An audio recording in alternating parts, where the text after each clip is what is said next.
엄마, 진짜 엄마도 아니면서 왜 이러세요? 제 인생의 마지막이 이렇게 허무할 줄 몰랐죠. 사람들은 나를 보고 성공한 어머니라고 말했어요. 사실 저는 30대에 두 아들이 있는 남편과 재혼을 했어요. 처녀가 두 아들을 키운다는 건 쉽지 않았어요.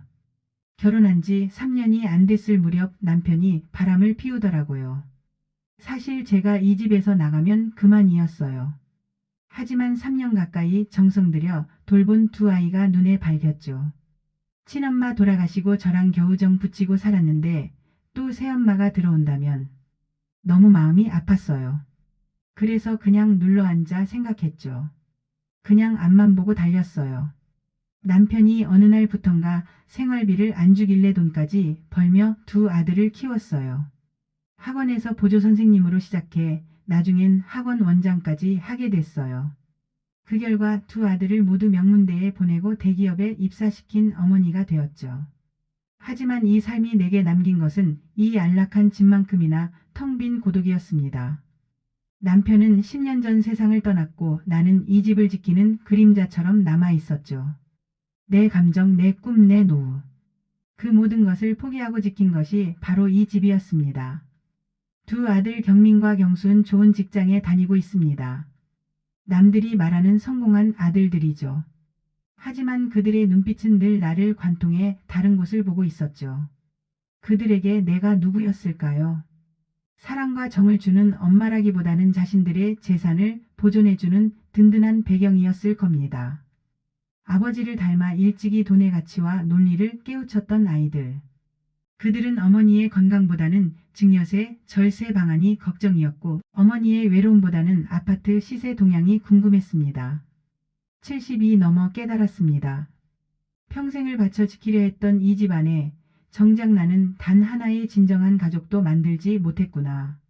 내 삶의 모든 지분을 그들에게 쏟아부었지만 그들은 내 마음의 지분은 단 1%도 소유하지 않았다는 것을. 그리고 며칠 후 나는 이 모든 것이 무의미해지는 차가운 진단을 받게 됩니다. 검사 결과를 말씀드리겠습니다. 초기 단계는 아닙니다. 폐암 사기이시고 전이도 진행되었습니다. 수술은 어렵고 항암 치료로 통증을 관리하며 남은 시간을 정리하셔야 할 것 같습니다. 의사의 말은 너무나 담담했고 그 차분함 속에서 나는 내 삶이 끝났다는 사실을 깨달았습니다.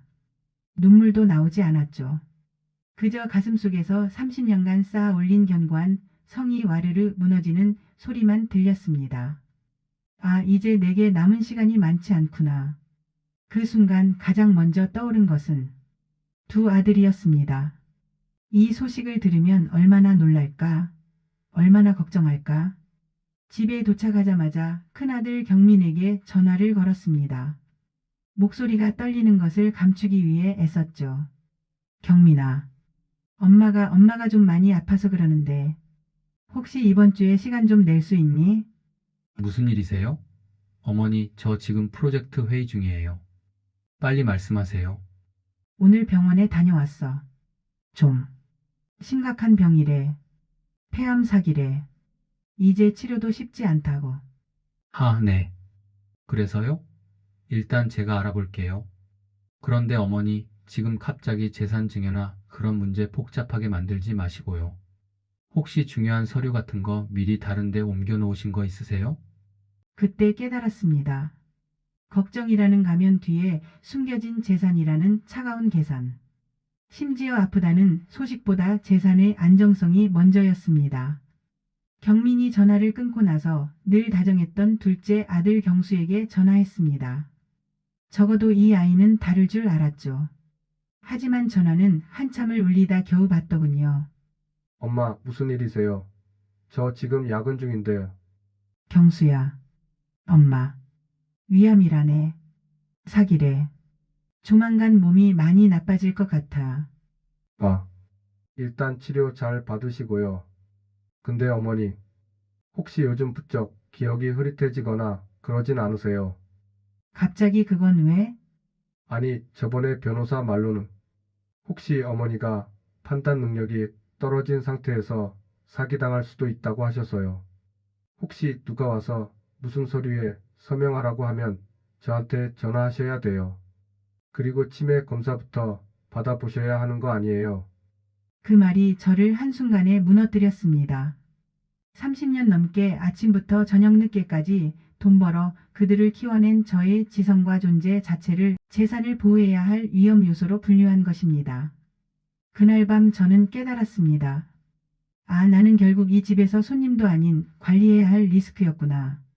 내가 사라지면 슬퍼할 사람은 없지만 내 재산이 사라지면 분노할 사람만 있다는 것을. 내 인생의 마지막 순간에 내 곁에는 아무도 없었습니다. 자식들과의 전화 이후 저는 그들과 더 이상 마주치고 싶지 않았습니다.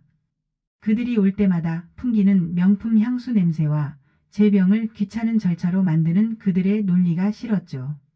저는 그저 하루하루를 아무에게도 짐이 되지 않는 조용한 존재로 마무리하고 싶었습니다. 폐암 사기 진단 후 항암 치료가 시작되었습니다. 구토와 어지러움, 그리고 온몸이 뼈처럼 시린 통증. 혼자서 병원 문을 나서는 날이 많아졌습니다. 아들들은 여전히 전화로 안부를 물었지만 내용은 변함이 없었습니다. 병원비는 실비 보험으로 처리되죠. 어머니, 그러던 어느 새벽이었습니다. 통증 때문에 잠 못 이루고 거실 소파에 앉아 있을 때였죠. 아파트 복도에서 규칙적인 소리가 들려왔습니다. 쓱싹쓱싹. 우리 아파트는 청소 용역 업체가 새벽에 일찍 청소를 시작했습니다. 문득 궁금해졌습니다. 저 깊은 새벽에 대체 누가 저렇게 성실하게 일하고 있을까? 복도 끝에서 어려 보이는 아가씨 한 명이 열심히 청소를 하고 있었어요. 그녀는 낡은 카트를 끌고 다니며 주민들이 무심코 지나치는 구석구석을 꼼꼼히 닦고 있었습니다. 특히 난간을 닦을 때는 마치 자기 집 물건을 만지듯 조심스러웠습니다. 아가씨, 새벽부터 고생이 많네. 어머니, 죄송해요. 소리 때문에 깨셨죠? 제가 더 조용히 할게요. 순간 그 아이의 웃는 얼굴이 너무나 밝고 따뜻해서 저도 모르게 마음속에 얼음이 녹는 것 같았습니다. 제가 폐암 환자임을 알 턱이 없는 그녀는 그저 제 손을 보더니 놀라더군요. 어머니 손 시려오겠다. 이러다 감기 드시겠어요. 어서 들어가세요. 자신도 새벽 추위를 견디며 일해야 하는 처지인데 주저없이 핫팩을 제 손에 쥐어주더군요. 그 핫팩의 따뜻함이 수십 년 동안 인정을 갈망하던 제 가슴으로 스며들었습니다. 그날 이후 저는 새벽마다 그녀를 기다렸습니다. 유나는 제게 힘들지만 세상이 아직 살만하다는 이야기를 해주었고 저는 아파트 주민으로서 고맙다는 형식적인 말 대신 제 젊은 시절에 외로웠던 이야기들을 조금씩 털어놓기 시작했습니다. 어느 날 제가 너는 이렇게 고생하는데 내 가족들은 알고 있니?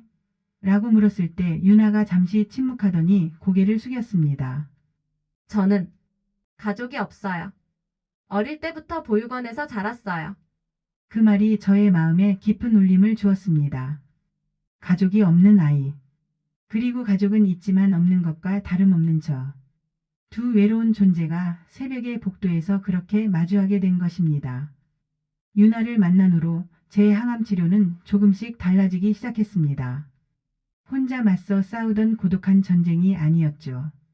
그녀는 제게 치료를 포기하지 말라고 잔소리했고 제가 식사를 거르면 낡은 보온병에 죽을 담아왔습니다.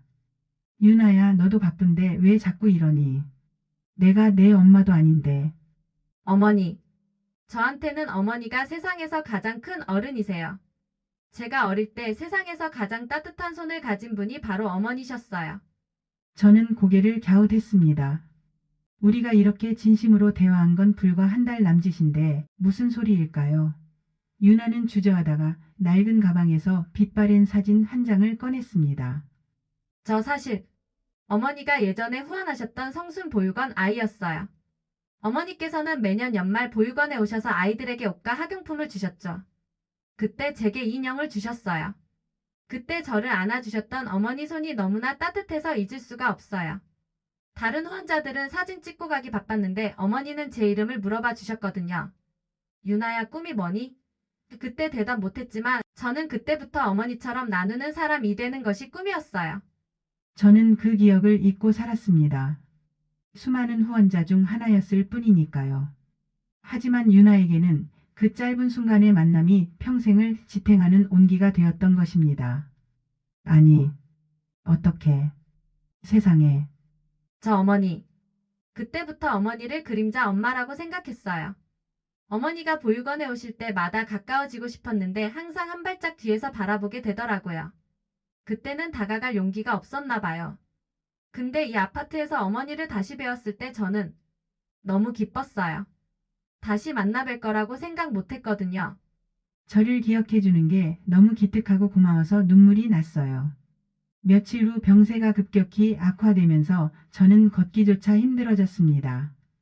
그때 두 아들 경민과 경수가 조용히 저의 아파트로 찾아왔습니다. 그들의 손에는 변호사와 요양병원 안내서가 들려 있었죠. 어머니 더 이상 혼자 계시면 안 됩니다. 오늘부터 최고급 요양병원으로 모실 겁니다. 모든 행정 절차는 저희가 처리할게요. 어머니, 짐 정리했어요. 바로 요양병원으로 가요. 나는 안 간다. 내가 살던 집에서 죽을 거야. 어머니, 그러다 혹시라도 혼자 돌아가시면 얼마나 복잡해지는지 아세요? 유산 상속 절차도 엉키고 저희를 생각해서라도 협조해 주세요. 그들에게 혼자 돌아가시는 것은 슬픔이 아니라 복잡한 절차였습니다. 나는 더 이상 그들에게 한 푼의 재산도 넘겨주고 싶지 않았습니다. 내가 평생을 걸고 지킨 이 집에서 이 순간 그들에게 외면당하는 것이 너무나 억울했습니다. 아들들을 겨우 돌려보내고 난 뒤 저녁에 유나가 죽을 들고 찾아왔어요. 오늘 낮에 있었던 일을 말했죠. 유나는 갑자기 눈빛이 바뀌더니 말했어요. 어머니 제게 맡기세요. 저를 믿으세요. 그날 밤 저는 난생 처음 도망을 쳤습니다. 유나가 저를 휠체어에 태웠습니다. 유나는 옷 몇 벌과 약 봉투, 그리고 제가 가장 아끼던 곰 인형만 낡은 가방에 담았습니다. 제가 휠체어에 앉아 아파트 현관을 빠져나갈 때 제 눈에 들어온 것은 어둠 속에서도 찬란하게 빛나는 아파트의 불빛이었습니다. 평생을 이 불빛 아래 살았지만 단 한 번도 나를 감싸주지 않았던 차가운 성. 그곳을 떠나는 발걸음은 무거웠지만 동시에 해방감으로 가득 찼습니다. 유나가 저를 데려간 곳은 그녀가 살고 있는 옥탑방이었습니다. 넓은 아파트에서 평생을 살았던 저에게 그 좁고 낡은 계단은 마치 다른 세상으로 올라가는 것처럼 느껴졌습니다. 유나는 나를 부축하느라 땀을 뻘뻘 흘리고 있었어요. 유나야, 나 때문에. 너가 너무 고생한다. 괜찮아요, 어머니. 여기가 진짜 우리 집이에요. 아무도 어머니를 관리하려 들지 않을 거예요. 옥탑방은 작았지만 따뜻했습니다. 낡은 전기장판 위에서 저는 평생 느껴보지 못한 안정감을 느꼈습니다. 강남의 아파트에서는 잠 못 이루던 밤들이 많았는데 이곳에서는 단숨에 깊은 잠에 빠져들었습니다. 다음 날 아침, 아들들에게서 수십 통의 부재중 전화와 협박성 문자가 도착했습니다. 어머니, 지금 어디 계신 겁니까? 선택은 어머니의 자유이지만 이로 인해 발생하는 모든 재산상의 문제에 대한 책임은 어머니께 있음을 경고합니다.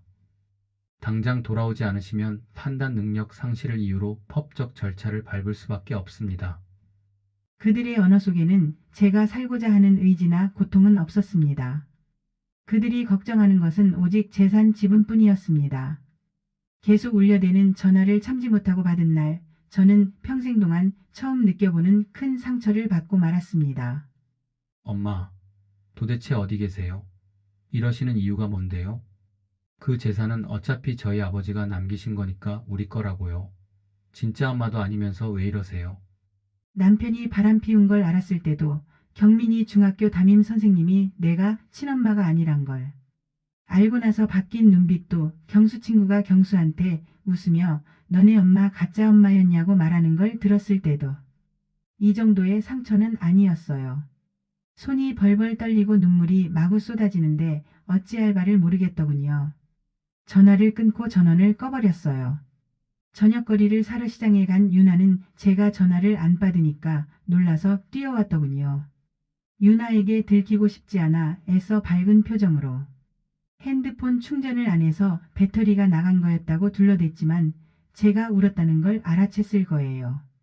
그날 저녁 유나의 옥탑방에는 유나의 따뜻한 미소와 김치찌개 냄새가 가득했습니다. 저는 이곳에서 진정한 삶의 지분을 되찾기 시작했습니다. 아파트의 큰 침대는 늘 차가웠습니다. 하지만 옥탑방의 낡은 전기장판은 내 몸뿐만 아니라 얼어붙었던 제 마음까지 녹여주었습니다. 저는 이곳에서 가난하지만 충만한 일상을 발견했죠. 새벽 청소를 나갔다 돌아온 유나는 늘 따뜻한 미소를 지었고 고된 노동으로 번 돈으로 제게 좋은 약을 사주려 했습니다. 어머니, 오늘은 제가 특별히 마트에서 떨이로 나온 한우 사골 국물을 좀 샀어요. 거기에 시금치 넣고 끓였으니 기운 좀 차리세요. 유나의 밥상은 늘 소박했습니다. 흰쌀밥에 김치 그리고 찌개 하나. 하지만 그 밥상에는 아들들의 밥상에서는 결코 맡을 수 없었던 냄새가 났습니다. 바로 진심의 냄새였습니다. 그녀는 자신의 밥값도 아껴가며 제가 먹고 싶은 것을 정성껏 준비했습니다. 저는 옥탑방에서 깨달았습니다. 평생을 헌신하고 희생했던 핏줄은 나를 고독하게 만들었지만 단지 핫팩 하나 건네준 그림자 딸은 나의 마지막을 온기로 채워주었습니다. 내 삶의 마지막은 이 낡은 옥탑방에서 피가 아닌 진심으로 다시 태어났습니다. 병세는 더 이상 돌이킬 수 없었습니다. 하지만 마음만은 평생 중 가장 맑고 단단했죠. 저는 유나가 집을 비운 틈을 타 이전에 알던 변호사에게 연락했습니다. 모든 이야기를 들은 변호사는 복잡한 표정을 지었어요. 아들들에게 쫓기듯 도피한 옥탑방 생활은 저의 판단 능력이 건재하다는 것을 증명할 가장 강력한 증거가 될 것이었습니다. 이선혜님, 이 환경에서 유언장을 작성하신다는 것이 법적으로 복잡해질 수 있습니다. 아드님들이 강박에 의한 유언이라며 이의를 제기할 가능성이 높습니다. 걱정 마세요. 이 옥탑방이 내가 가장 자유로운 곳이라는 것을 법정에서 증명할 겁니다. 그리고 이 아이가 나의 마지막 증인입니다. 저는 변호사와 유언장을 작성했습니다. 나 이선에는 유언을 남깁니다. 나의 모든 동산 및 부동산 재산 일체는 오직 이유나에게 상속할 것을 선언합니다. 펜 끝이 멈췄을 때 변호사는 마지막으로 유언의 이유를 물었습니다. 법적 분쟁을 줄이려면 자식들이 아닌 이분에게 상속하는 구체적인 이유를 명시해야 합니다. 나의 두 아들은 재산만을 관리하려 했으나 이 아이는 나의 고독한 영혼을 진심으로 안아주었다. 내 삶의 마지막 나의 재산은 나 이순애에게 진심을 준 이유나에게 남기는 것이 마땅하다. 이것이 나의 마지막 뜻입니다. 저는 유언장을 조심스럽게 봉투에 담아 변호사에게 맡겼어요. 잘 부탁한다는 말과 함께 그날 밤 이상하게 잠이 오질 않았어요. 어머니 이제 약 드시고 주무셔야죠. 유나야, 고맙다. 너 덕분에 짧지만 진짜 어머니로 살다 간다. 며칠 후 어머니는 제가 끓여준 시금치 된장국을 마지막으로 드시고 옥탑방의 작은 침대 위에서 평안히 눈을 감았습니다. 어머니가 세상을 떠난 후 유언장은 공개되었습니다. 어머니의 두 아들은 그 자리에서 분노를 터뜨렸습니다. 자신들의 재산 지분이 낯선 청소 용역 직원에게 넘어갔다는 사실을 받아들일 수 없었죠. 그들은 곧바로 소송을 제기했습니다. 사실 저 역시 믿기 힘들었어요. 어머니께서 이런 결정을 하시다니요. 말도 안 됩니다. 이 여자는 우리 어머니의 마지막을 이용해 재산을 갈취한 사기꾼입니다. 어머니는 치매 초기 진단도 받으셨습니다. 이 의원은 법적 효력이 없습니다. 재산은 당연히 저희에게 돌아와야 합니다. 그들의 외침은 분노였지만 그 기저에는 탐욕만이 있었습니다. 하지만 변호사는 미소 지으며 저에게 유언장 옆에 있던 작은 상자를 건넸습니다. 피상속인 이선의 여사께서 남기신 마지막 기록입니다. 유언의 진정성을 입증할 증거이기도 하죠. 그것은 어머니가 옥탑방에서 틈틈이 써내려간 두 아들에게 보내는 편지이자 마지막 일기였습니다. 변호사는 재판장 앞에서 그 일부를 읽어 내려갔습니다. 경민아, 경수야. 너희는 늘 내게 관리를 이야기했지만 내 마음은 한 번도 관리해주지 않았구나. 내가 병원에서 혼자 돌아올 때 너희가 걱정한 건 내 생명이 아니라 유산 절차였지. 나는 그날 너희에게 이미 내 마음의 지분을 모두 철회했다. 하지만 유나는 달랐다. 20년 전 내가 준 곰 인형 하나를 기억하고 새벽 청소로 번 돈으로 내게 따뜻한 밥 한 끼를 먹여주었다. 그녀의 옥탑방이야말로 내가 평생 소유했던 그 어떤 집보다 진정한 가족의 온기가 있는 곳이었다. 그러므로 나의 마지막 재산은 그 진심의 대가로 남기는 것이 마땅하다. 그리고 경민아, 네가 말한 대로 어차피 난 너의 진짜 엄마도 아니잖아. 결과는 명확했습니다. 법원은 저의 간병 기록과 어머니의 자발적인 옥탑방 도피를 근거로 유언의 진정성을 인정했습니다. 저의 승리였습니다. 그들은 비로소 깨달았습니다. 어머니는 단순히 재산을 물려줄 대상이 아니라 사랑과 인정을 갈망했던 한 사람이었다는 것을. 하지만 이미 때는 늦었죠. 저는 그 돈으로 지역의 어려운 어르신들을 위한 작은 쉼터를 만들었습니다. 그리고 그 쉼터의 이름은 이선의 여사의 집이었습니다. 사랑은 때로 돈보다 강합니다. 어머니는 마지막 순간 가장 귀한 재산을 가장 진실한 가족에게 남겼습니다. 당신에게 가장 소중한 재산은 무엇입니까? 오늘 저녁 당신의 곁을 지키는 사람에게 진심을 전해보세요. 가족이라는 이름으로 당연했던 모든 것이 사실은 기적일 수 있으니까요.